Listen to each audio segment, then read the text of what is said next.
Hello my dear students, क्या हाल है। I hope आप सब बढ़िया होंगे। मेरे प्यारे बच्चों, एक बार फिर से स्वागत है आपके अपने यूट्यूब चैनल, आपके अपने परिवार मनोज कोचिंग सेंटर में। मेरे प्यारे बच्चों, सर्वप्रथम आप सभी को और आपके परिवारजनों को मनोज कोचिंग सेंटर की तरफ से होली की हार्दिक शुभकामनाएं। आप सभी के लिए ये त्यौहार बहुत ही खुशियां लेकर आए और आप सभी लोग स्वस्थ और मस्त रहें। माय डियर स्टूडेंट्स, ये बात तो आप सभी जानते हैं कि जैसे ही होली का नाम सुनते हैं तो बिल्कुल दिल खुश हो जाता है और एक ऐसा त्यौहार जिसको सभी सिकवे गिले मिट जाते हैं और बहुत ही खुशी से इस त्यौहार को हम सभी लोग मनाते हैं। लेकिन मेरे प्यारे बच्चों, आपको ये जानना बेहद ज़रूरी होगा कि होली मनाते क्यों हैं। क्योंकि अपने भारत में कोई भी त्यौहार हो बेटा, उसके पीछे कोई ना कोई कारण, कोई ना कोई कथा अवश्य छिपी होती है।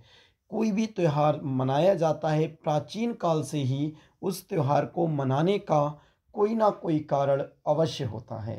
तो चलिए, आज की वीडियो में हम आपको बताएंगे कि होली को क्यों मनाया जाता है, क्यों ये त्यौहार इतना प्रसिद्ध है और प्राचीन काल से इसे क्यों आज तक हर्ष और उल्लास के साथ मनाते चले आ रहे हैं। तो चलिए मेरे प्यारे बच्चों, शुरू करते हैं बिना देरी किए आज की क्लास।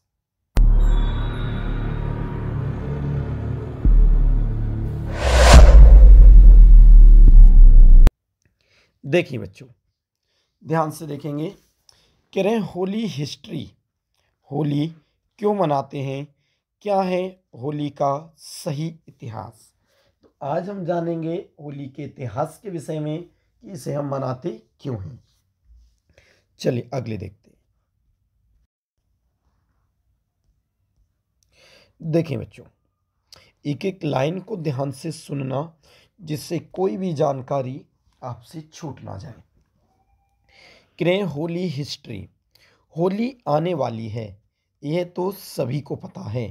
होली का नाम सुनते ही हमारे मन में मस्ती सी छाने लगती है। ये तो आप सबको ही पता है और आप मस्ती तो करते हैं, करनी भी चाहिए। क्योंकि होली पर हम रंग बिरंगे रंगों से खेलते हैं। होली रंगों का त्यौहार है। किसका त्यौहार है बेटा? रंगों का त्यौहार है। अगले देखते हैं। होली एक ऐसा त्यौहार है जहां एक छत के नीचे बच्चों से लेकर महिलाओं और बूढ़े व्यक्ति तक धूमधाम से होली की खुशियां मनाते हैं। लेकिन क्या आपको पता है कि हम होली क्यों मनाते हैं? बेटा, इसकी जानकारी होना आवश्यक है। बल्कि यहाँ तक आपके देश में जितने भी फेस्टिवल अर्थात त्यौहार मनाए जाते हैं, सबके पीछे कुछ ना कुछ कारण है, वो आपको पता होना आवश्यक है। फिलहाल तो इस वीडियो में हम केवल होली के विषय में जानेंगे। कह रहे हैं होली हम क्यों मनाते हैं। तो चलिए अगले कह रहे हैं बेटा, कह रहे हैं होली का यह खुशियों का त्यौहार हमारे देश में ही नहीं बल्कि कई देशों में बड़े ही धूमधाम से मनाया जाता है। आप देख रहे हैं, ये त्यौहार केवल हमारे ही देश में नहीं, अनेक कई ऐसे देश हैं जहां होली का त्यौहार धूमधाम से मनाया जाता है। देखें बेटा, आप देख सकते हैं कैसे रंगमय पूरी दुनिया हो जाती है होली में और सब मिलकर एक हो जाते हैं। देखिए, कह रहे हैं होली का त्यौहार हिंदुओं का प्रमुख त्यौहार माना जाता है, लेकिन इस त्यौहार पर हर धर्म के लोग मिलकर प्रेम से त्यौहार को मनाते हैं। ये बात बिल्कुल सत्य है। त्यौहार हिंदू धर्म के लोगों का है, लेकिन इस त्यौहार को सभी धर्मों के लोग प्यार से मिलकर मनाते हैं और यही हमारे भारत देश की पहचान है। माना जाता है कि इस होली का त्यौहार एक दूसरे में व्याप्त राग द्वेष को खत्म करने का काम करता है। एक दूसरे में जो झगड़ा लड़ाई होती है उन्हें खत्म करने का काम करता है और एक दूसरे के प्रति स्नेह को बढ़ाती है, मतलब प्रेम को बढ़ाते हैं। हमारे देश में जितने भी त्यौहार मनाए जाते हैं उन सब के पीछे पौराणिक कथाएं छिपी होती हैं। पौराणिक कथाएं प्राचीन समय से चली आ रही हैं, वो छिपी होती हैं। होली का त्यौहार मनाने के पीछे भी एक सच्ची घटना छिपी है। चलिए ध्यान से देखेंगे बच्चों इस घटना को। जिसके बारे में हम आपको बताने जा रहे हैं। होली के दिन को शुभ दिन माना जाता है। होली का त्यौहार हर साल बसंत फागुन यानी कि मार्च के महीने में आता है। मार्च के महीने में आता है। आप जानते हैं बेटा, अभी भी तो मार्च ही चल रहा है ना, तो मार्च के महीने में होली प्रत्येक वर्ष आती हैं। याद रखना, फाल्गुन महीने में। कौन से? फागुन महीने में। और अगले भी याद रखें, जिसे पूर्णिमा के दिन मनाया जाता है। तो बेटा, आप प्रत्येक वीडियो से कोई ना कोई जानकारी अवश्य मिलेगी। अगर कभी लाइफ में किसी एग्जाम में ऐसा प्रश्न भी आ जाता है कि जो होली का त्यौहार है वो किस को मनाया जाता है, तो पूर्णमासी को। ठीक है, पूर्णिमा या पूर्णमासी के दिन मनाया जाता है। चलिए अगले देखते हैं बेटा। कह रहे मनाया जाता है, होली आने पर सर्दी खत्म हो जाती है और गर्मी की शुरुआत होती है। होली से सर्दी खत्म हो जाती है और गर्मी की शुरुआत होती है। चलिए अगले देखते हैं। कह रहे हैं क्यों मनाई जाती है होली? क्यों मनाई जाती है होली? फिर कह रहे हैं होली का त्यौहार आखिरकार क्यों मनाया जाता है? होली के त्यौहार को लेकर कई पौराणिक कहानियां सामने आईं, लेकिन होली मनाने की, अगले देखेंगे बेटा, होली मनाने की परंपरा कहाँ से शुरू हुई, शायद ही कोई जानता हो। पौराणिक कथाओं के अनुसार यह कहानी प्रहलाद और उनकी भक्ति की है। ध्यान से सुनेंगे बेटा, होली मनाने की ये कहानी कहाँ की है? प्रहलाद और उनकी भक्ति की है। माना जाता है कि प्राचीन काल में हिरण्यकश्यप नाम का एक असुर हुआ करता था। ध्यान से सुनेंगे बहुत बेटा, जिससे पता चले आप होली की मस्ती में तो खोए हुए हैं, लेकिन किसी ने पूछ लिया होली क्यों मनाते हैं तो बस शांत हो गए। तो इसलिए जो काम हम कर रहे हैं वो हमें पता होना चाहिए। कह रहे हैं प्राचीन काल में क्या नाम का था? हिरण्यकश्यप नाम का क्या था? एक असुर था, एक राक्षस था, हिरण्यकश्यप। ध्यान देखना, हिरण्यकश्यप नाम का एक असुर था। अगले देखते हैं बच्चों। कह रहे हैं जिसे ब्रह्मा द्वारा ये वरदान मिला था कि उसे कोई इंसान या जानवर नहीं मार सकता। जो हिरण्यकश्यप था उसे ब्रह्मा जी ने यह वरदान दिया था कि उसे कोई जानवर या इंसान नहीं मार सकता, ना ही उस पर किसी अस्त्र का असर होगा, ना ही कोई अस्त्र का असर होगा, ना ही धरती में ना ही आकाश में उसे मारा जा सकता है, ना धरती पर ना आकाश में। अगले देखते हैं। अगले क्या कह रहे हैं? कह रहे हैं इसी को लेकर असुर को अपने आप में घमंड हो गया था। अब भाई, ना उसे धरती पे मारा जा सकता, ना आकाश में मारा जा सकता, ना अस्त्र से मारा जा सकता, ना जानवर द्वारा मारा जा सकता, ना इंसान के द्वारा मारा जा सकता, तो वो घमंड तो होगा ही भाई, वो तो अमर हो गया एक हिसाब से। कौन? हिरण्यकश्यप। वरदान किसने दिया था? ब्रह्मा जी ने। वह अपने आप को ही भगवान समझने लगा था। कहते हैं ना, जब ज़्यादा शक्ति आ जाए तो इंसान अपने आप को भगवान समझने लगता है। वह भगवान समझने लगा था। देखो भाई, सभी के लिए हैप्पी होली। अगले चलते हैं।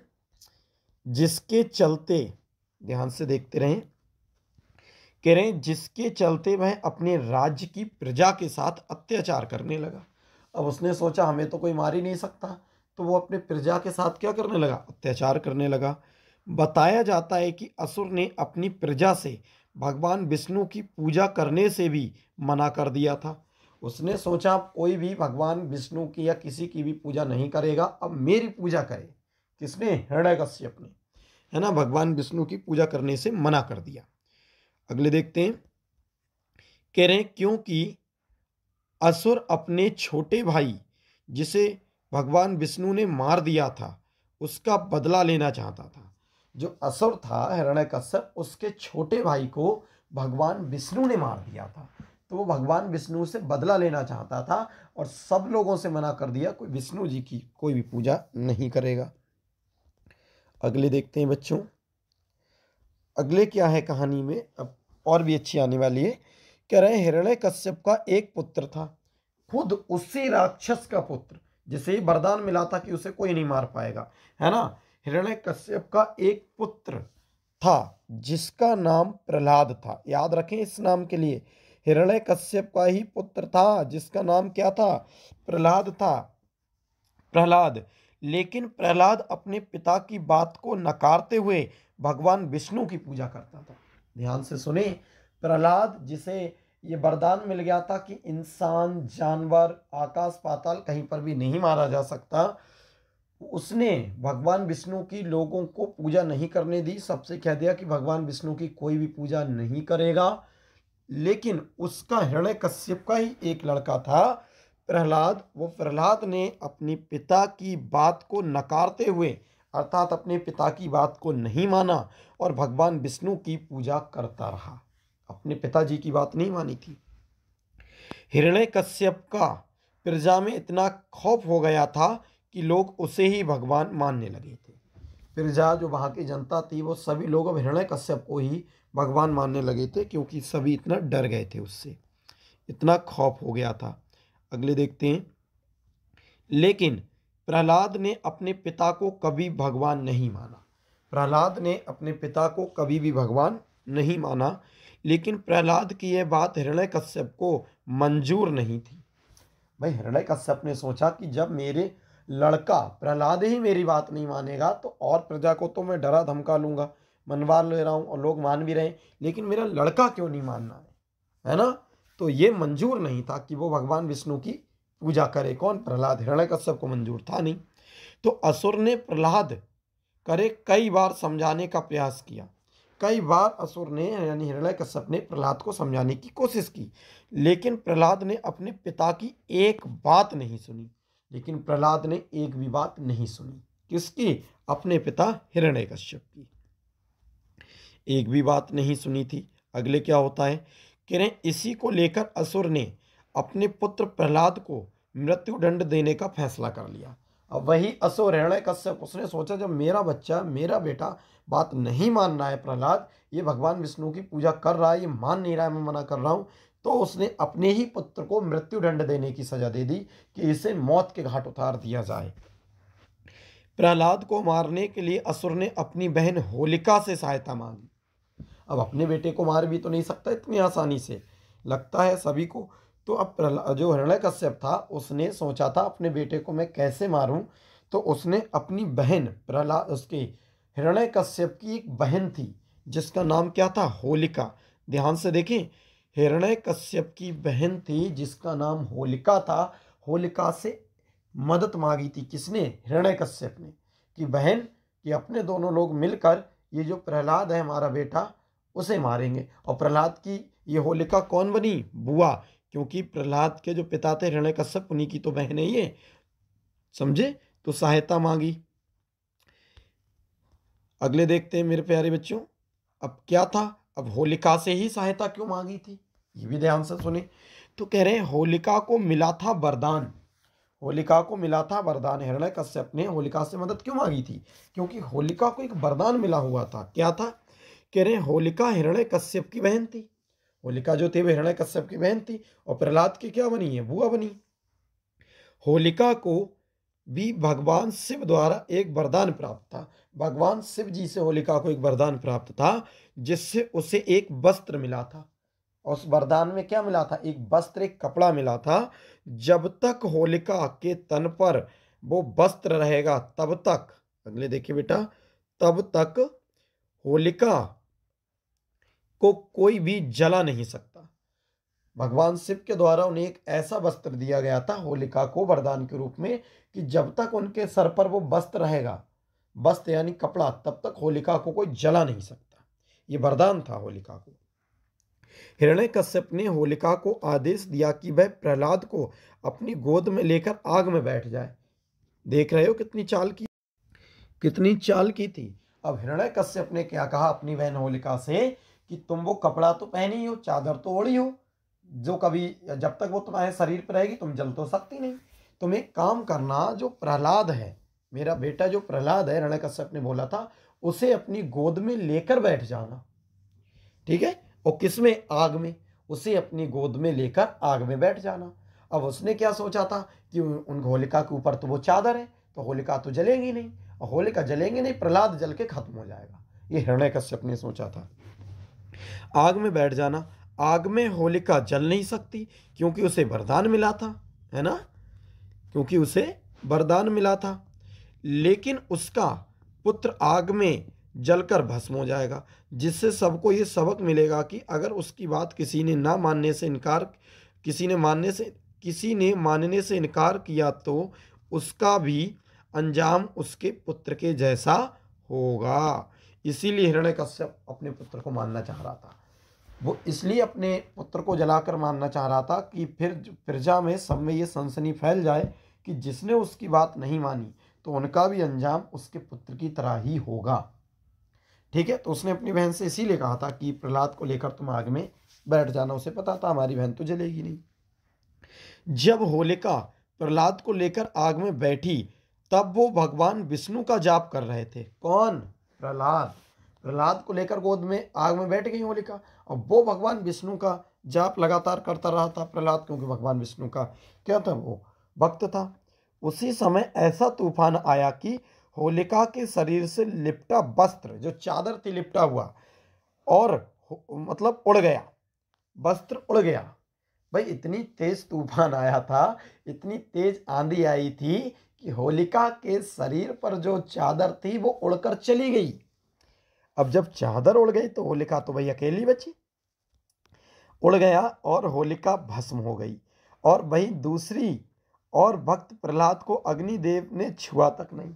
दूसरी ओर अब सोचो भाई, भगवान विष्णु के भक्ति में लीन था प्रहलाद। सच्चे मन से भक्ति तो करो। भगवान विष्णु सभी समस्त देवी देवता अवश्य आपकी बात सुनेंगे। वो भगवान विष्णु की भक्ति में लीन था। भगवान विष्णु की कृपा से ऐसा तूफान आया कि चादर भी उड़ गई, होलिका जलकर भस्म हो गई, प्रहलाद फिर भी बच गए और अग्निदेव ने छुआ तक नहीं। भाई भगवान विष्णु के होते कौन किसका क्या बिगाड़ सकता है ना।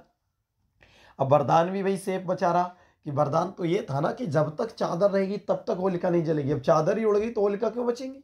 तो होलिका गई, चलो प्रहलाद गए, बच।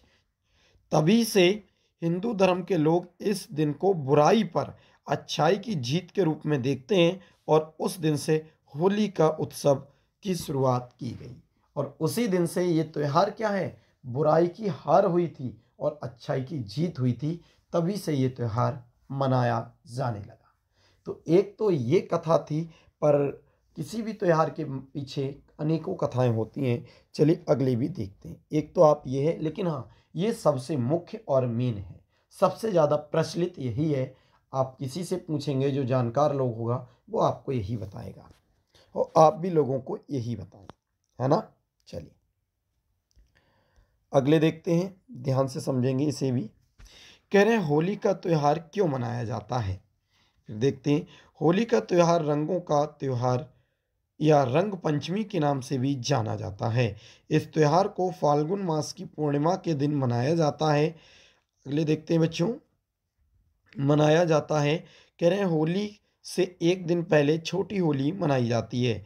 इस दिन होलिका दहन का पूजन होता है। आप जानते हैं कि होली का एक दिन पहले पूजन होता है। इसी दिन गांव के किसान अपनी फसल के नए दाने अग्नि को चढ़ाते हैं। होलिका की अग्नि में नए अन्न चढ़ाने के बाद ही किसान नया अन्न खाना शुरू करता है। फसल आप देखते हैं गेहूं की पूरी तरह लगभग पक चुकी होती है होली के समय पर, तो इसकी भी खुशी होती है, नया अनाज जो है घर में आता है। अगले कह रहे हैं प्राचीन काल से होली का त्यौहार मनाया जाता रहा है। ये त्यौहार भारत में ही नहीं पूरी दुनिया में मनाया जाता है। परंतु ये क्यों मनाया जाता है, कब से ये त्यौहार मनाया जाने लगा, इसका क्या कारण है इसके पीछे, आइए इस लेख के माध्यम से अध्ययन करते हैं कि होली का त्यौहार क्यों मनाया जाता है, इसके पीछे का इतिहास क्या है। मैं आपको कुछ अन्य पौराणिक कथाएं भी बताता हूँ जिसके पीछे होली का राज छिपा है कि होली हम क्यों मनाते हैं, है ना। एक तो हो गई प्रहलाद और हिरण्यकश्यप वाली। प्राचीन काल में होली केवल फूलों से या फूलों से बने रंगों से ही खेलने का प्रचलन था, परंतु आधुनिक समय में रंगों एवं गुलाल से होली खेली जाती है। इस दिन तरह तरह के पकवान बनते हैं जैसे गुजिया, मठरी आदि। रंगों के इस त्यौहार में लोग गिले शिकवे भूलकर एक दूसरे को गले लगाते हैं और खूब मस्ती करते हैं। यह त्यौहार बुराई पर अच्छाई की जीत का भी एक प्रतीक माना जाता है। कहते हैं इस दिन दुश्मन भी गले लग जाते हैं। यही होली की एक खासियत और एक अच्छाई बहुत है। सभी लोगों के लिए हैप्पी होली। एक बार फिर से आप ये कलरफुल देख सकते हैं। अब देखते हैं बेटा अगले कह रहे हैं होली का त्यौहार क्यों मनाया जाता है। चलिए इसके पीछे भी जानते हैं। होली का त्यौहार मनाने के पीछे कुछ मान्यताएं हैं, आइए अध्ययन करते हैं। पहली मान्यताएं आप देखेंगे शिव पुराण के अनुसार। शिव पुराण के अनुसार क्या मान्यता है, कह रहे हैं शिव जी अपनी तपस्या में लीन थे। भगवान शिव जो थे वो अपनी तपस्या में लीन थे। एक कहानी तो आप बता ही देंगे, लेकिन एक दो और आप बता देते हैं तो आपको इसका मतलब है काफ़ी नॉलेज हो जाएगी। इसीलिए मैंने दो तीन कथाएं जो हैं इस वीडियो में सम्मिलित की हैं। आप पूरी वीडियो को अच्छे से देखें और वीडियो पसंद आए तो इसे लाइक भी कर दें। कमेंट्स करके बताएं ये नॉलेज आपको कैसी लगी, है ना। शिव जी अपनी तपस्या में लीन थे और हिमालय की पुत्री पार्वती भी शिव से विवाह करने के लिए कठोर तप कर रही थी। शिव जी जो थे भगवान शिव वो अपनी तपस्या में लीन थे और हिमालय की जो पुत्री थी पार्वती वो शिव से विवाह करने के लिए काफी कठोर तप कर रही थी। शिव पार्वती के विवाह से इंद्र का स्वार्थ छिपा था। शिव पार्वती का विवाह हो, इसमें जो इंद्र देवता थे उनका एक स्वार्थ था। चलिए अगले देखते हैं क्या स्वार्थ था। कह रहे हैं क्योंकि ताड़कासुर का वध शिव पार्वती के पुत्र के द्वारा होना था। ताड़कासुर जो राक्षस था उसका वध होना था किसके द्वारा, शिव और पार्वती के पुत्र के द्वारा। लेकिन शिव और पार्वती का तो अभी विवाह ही नहीं हो रहा था, क्योंकि वो तपस्या में लीन थे। वो तो माता पार्वती तो विवाह के लिए तप कर रही थी, जबकि भगवान शिव अपनी एकदम ध्यान में मग्न थे। इसी कारण इंद्र ने शिव जी की तपस्या भंग करने के लिए कामदेव को भेजा। अब इंद्र ने सोचा कि क्यों ना इनकी शादी अवश्य होना चाहिए, तभी इस ताड़कासुर का वध होगा, क्योंकि शादी होगी तो संतान होगी, तो ताड़कासुर का वध होगा। तो अब भगवान शिव जो थे वो अपनी तपस्या में बिल्कुल लीन थे, जाग ही नहीं रहते, इतने ध्यान में मग्न थे।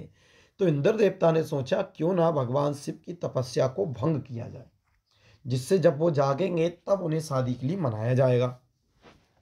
कामदेव, तो उन्होंने कामदेव के लिए भेजा था। कामदेव सबसे सुंदर देव माने जाते हैं, है ना, भेजा। परंतु शिवजी ने क्रोधित होकर कामदेव को भस्म कर दिया। भाई शिवजी के अपने ध्यान से तपस्या तो भंग हो गई, वो जाग गए, तपस्या से बाहर आ गए, लेकिन उन्होंने देखा कि कामदेव ने मेरी तपस्या को भंग किया है, तो उन्होंने कामदेव को भस्म कर दिया। लेकिन शिवजी की तपस्या भंग हो गई थी और फिर बाद में देवताओं ने शिव जी को पार्वती से विवाह करने के लिए राजी कर लिया। अब जब शिव जी तपस्या से बाहर आ गए तो सभी देवी देवताओं ने उन्हें मनाया था कि अरे शिव जी आप शादी कर लो माता पार्वती से, तो उन्हें राजी कर लिया था। अब राजी करने के बाद क्या हुआ था, राजी कर लिया था। इस कथा के आधार पर होली को सच्चे प्रेम की विजय के उत्सव के रूप में मनाया जाने लगा। और जिस दिन उन्हें राजी किया था वही था होली वाला दिन। उसी दिन से होली का त्यौहार मनाया जाने लगा। उनकी शादी भी हो गई थी। अगले देखते हैं। तो ये भगवान शिव की एक कहानी है जो होली वाले दिन हुई थी शादी, और इसी दिन से होली मनाई जाने लगी। अगले कह रहे हैं दूसरा है वासुदेव और देवकी। अगली जो कथा है वासुदेव और देवकी जी की है। वासुदेव और देवकी के विवाह के पश्चात, जब ये वासुदेव और देवकी कौन थे, भगवान श्री कृष्ण के माता पिता। वासुदेव और देवकी के विवाह के पश्चात कंस कौन था, वसुदेव जी का साला था, यानी कृष्ण जी का मामा था। कंस जब देवकी को विदा कर रहा था, देवकी यानी अपनी बहन को विदा कर रहा था, तब आकाशवाणी द्वारा उसे पता चला कि वासुदेव और देवकी का 8वां पुत्र उसकी मृत्यु का कारण बनेगा। तो आकाशवाणी हुई थी, कंस को आवाज सुनाई दी थी कि वासुदेव और जो देवकी उसकी बहन यानी उसका भांजा, कंस का भांजा जो श्री कृष्ण थे, 8वें पुत्र के द्वारा कंस मारा जाएगा या तुम्हारी मृत्यु का कारण बनेगा। ये कंस को आकाशवाणी सुनाई दी थी। तभी कंस ने उन दोनों को कारागार में डाल दिया। उन दोनों को कारागार में, जेल में डाल दिया था कंस ने, वासुदेव और देवकी को। देवकी के 6 पुत्रों को कंस ने मार दिया था। 6 पुत्रों ने जन्म लिया था, उन सब को कंस ने मार दिया था, क्योंकि उन्हें पता था कि कोई भी बच्चा तो हो सकता है मेरी मृत्यु का कारण बने, तो उसने मार दिया था। और 7वें पुत्र जो कि शेष नाग के अवतार बलराम थे 7वें पुत्र, उनके अंश को जन्म से पूर्व ही वसुदेव की दूसरी पत्नी रोहिणी के गर्भ में, अगले देखें, गर्भ में स्थानांतरित कर दिया गया। गर्भ में स्थानांतरित कर दिया गया। ठीक है, श्री कृष्ण के दाऊ भैया यानी बड़े भैया, है ना, बड़े भैया श्री कृष्ण के, कौन, वसुदेव के जो दूसरी पत्नी थी रोहिणी, उनके गर्भ में स्थानांतरित कर दिया गया। किन्हें? सातवें पुत्र को, जो बलराम जी थे। कौन थे? बलराम जी।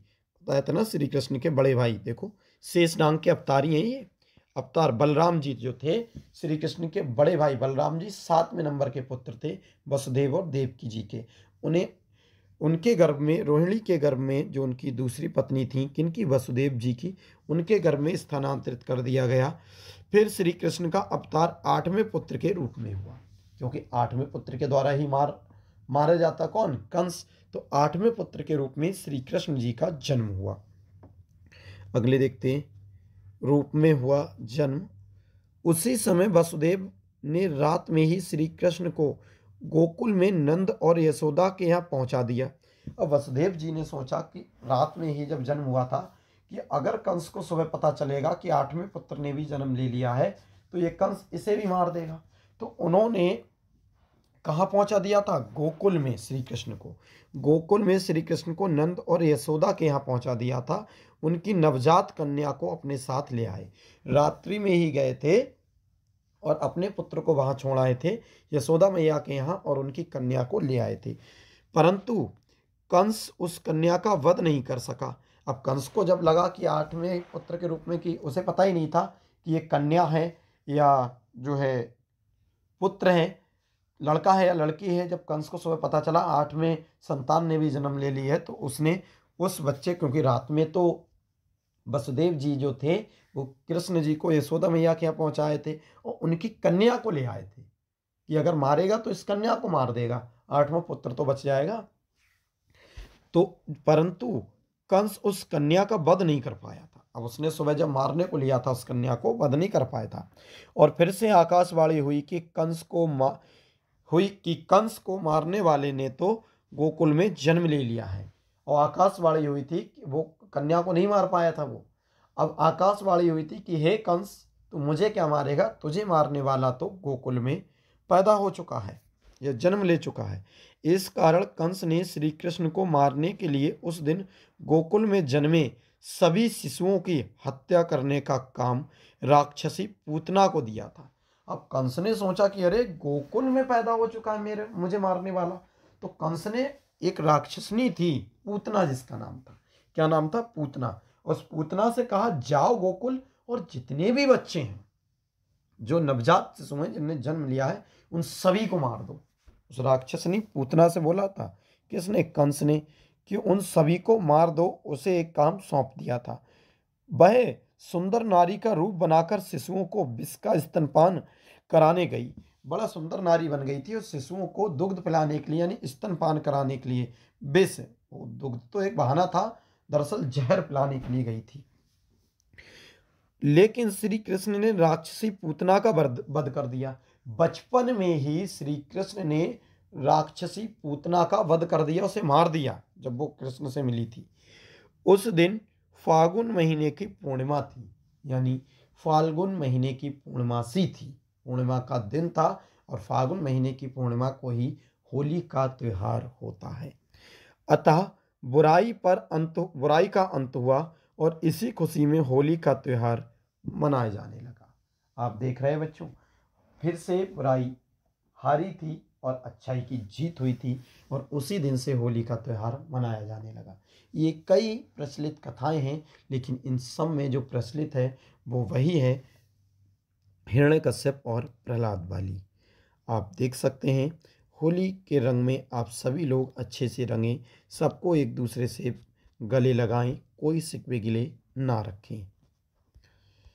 अगले एक और देखते हैं, प्राचीन कथा है, पौराणिक कथा है। एक प्रथु राजा था। एक राजा था जिसका नाम था प्रथु। एक प्रथु राजा था। उसके समय में एक ढूंढी नाम की राक्षसी थी। पृथु नाम का राजा था, उसके समय में एक ढुड्डी नाम की राक्षसी थी। वह नवजात शिशुओं को खा जाती थी। जो जन्म लिए नवजात शिशु होते हैं, बच्चे होते हैं, वह उन्हें खा जाती थी। कौन? ढुंडी राक्षसी खा जाती थी, क्योंकि उसको वरदान प्राप्त था कि कोई भी देवता, मानव, अस्त्र या शस्त्र उसे नहीं मार सकेगा, उसे नहीं मार सकेगा। इसी कारण राजा की प्रजा बहुत परेशान थी। अब भाई वो राज्य के सभी छोटे छोटे बच्चों को खा रही थी, मार देती थी उन्हें, और कोई उसे मार नहीं सकेगा, ये वरदान था उसे। और तो और ना ही उस पर सर्दी और गर्मी, वर्षा का कोई असर होगा। देख रहे, कोई भी असर नहीं होगा उस पर। तभी राजा के राजपुरोहित ने एक मार्ग बताया। जो राजा का राजपुरोहित होता है, एक हिसाब से पंडित जी जो होते हैं, जो राज्य की देखभाल करते हैं ग्रह नक्षत्र के हिसाब से, उस पुरोहित ने एक मार्ग बताया था। क्या मार्ग बताया, जरा देख लेते हैं। उन्होंने मार्ग बताया कि उस राक्षसी को खत्म करने के लिए फागुन मास की पूर्णिमा के दिन, जब न अधिक सर्दी होगी और न गर्मी होगी, क्षेत्र के सभी बच्चे एक एक लकड़ी एक जगह पर रखेंगे और जलाएंगे, मंत्र पढ़ेंगे और अग्नि की परिक्रमा करेंगे तो राक्षसी मर जाएगी। ये पुरोहित ने बताया था। कब? फाल्गुन महीने की पूर्णिमासी को। और फाल्गुन महीने की पूर्णिमा के दिन ही क्या होता है? होली होती है। सभी बच्चे एक एक लकड़ी एक जगह इकट्ठा करेंगे और जलाएंगे, मंत्र पढ़ेंगे और उसकी क्या करेंगे? परिक्रमा करेंगे, जिससे राक्षसी मर जाएगी, राक्षसी मर जाएगी। इतने बच्चों को राक्षसी ढूंढी। अब जब बच्चों ने ऐसा किया, बच्चे इकट्ठे हुए, तो इतने बच्चों को राक्षसी ढूंढी एक साथ देखकर उनके नजदीक आ गई और उसका मंत्रों के प्रभाव से वहीं विनाश हो गया। क्या हो गया? वहीं विनाश हो गया। इतने बच्चों को देखकर राक्षस नहीं आई कि अरे वाह, आज तो बढ़िया पेट भरेगा, पर वहां मंत्र भी चल रहे थे, आग भी जल रही थी। उससे क्या हो गया? उस मंत्रों के प्रभाव से उसका वहीं विनाश हो गया। तब से भी होली का त्योहार मनाया जाने लगा। एक ये भी थी। मैंने आपको 4 कथाएं बताई थीं जो होली मनाने के पीछे जिनका इतिहास है।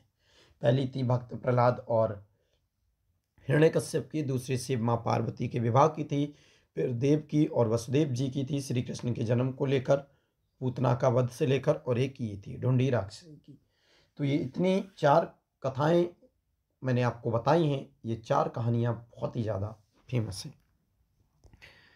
तो आप सभी के लिए एक बार फिर से हैप्पी होली। आपको, आपके परिवारजनों को, सबको मनोज कोचिंग सेंटर की तरफ से हैप्पी होली।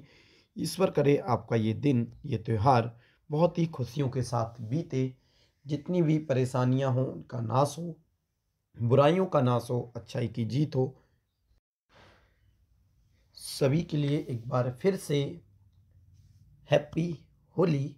ईश्वर करे ये दिन आपके जीवन में बहुत ही खुशियां लेकर आए। और एक बात विशेष रूप से ध्यान रखें, किसी से झगड़ा ना करें, लड़ाई ना करें, सभी से प्रेम से गले लगें। होली का यही मतलब होता है। चलिए मेरे प्यारे बच्चों, आपको ये वीडियो कैसी लगी? अच्छी लगी हो तो लाइक करें, कमेंट्स करके बताएं वीडियो कैसी लगी। मिलते हैं किसी सुंदर सी नेक्स्ट वीडियो में। तब तक के लिए थैंक्स फॉर वॉचिंग।